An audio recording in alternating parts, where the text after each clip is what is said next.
4-ийг хувадаг нь 3-ны 2. Гарсан хариугаа холимтгаар бичээрэй. Бидэнд 4-ийг хуваах нь 3-ны 2 байна. Энгийн баталгааг хуваахдаа байрын сольж үржүүлнэ гэдгээ санах ёстой.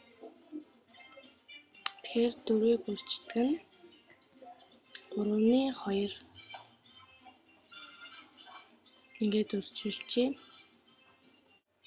За одоо тэгэхээр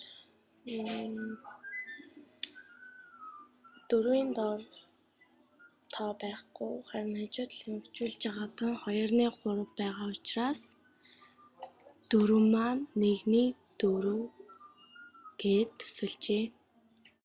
За одоо үржүүлцгээе.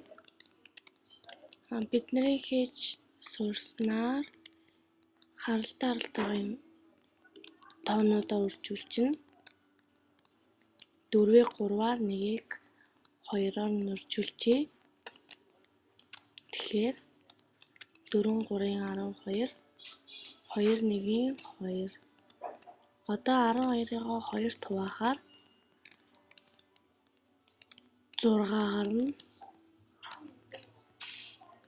6. Эсвэл 12-ыг 2-т хуваахаар 6, 2-ыг 2-т хуваахаар 1. Ингээд 1-ний 6-д буюу 6 гарна. Эсвэл харалтай хураад гэж болох тоонуудаа бодож болно. Тэгэхээр 4 2 2 хураагдана. Энд 2, энд 1. Тэгэхээр 2 3-ын 6, 1-1-ийн 1 буюу 6 гарна. За одоо хариугаа шалгачи. Нэг жишээ авъя. 4-ийг хувадаг нь 3-ны 2. Нэг хайрцаг нэр жишээ авчи. 4 хайрцаг зурчия. Салгаа зурч. Гээд 2 3 4. Ингээд 4 хайрцагаа 3-ны 2-т хуваана. 1-1-гээ тос бүрчлэн 3-ны 2-т хуваачи. Энэ хайрцагийг 3-ны 2-т хуваахаар ингэж хуваагаад энэ хэсэг бол энэ хэсгийн 3-ны 2 гэсэн үг. Нөгөө талын дахиад ингээ 3-ны 2-оор хуваачи. Ингээд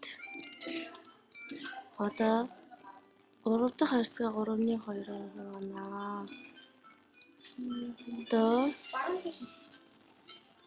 ингээд 4 дахь хайрцагаа 3-ны 2-оор хуваачи. Ингээд.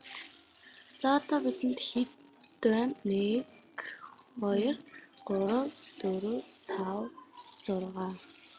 Ингээ манай хариу маань 6 гарч байгаамаа.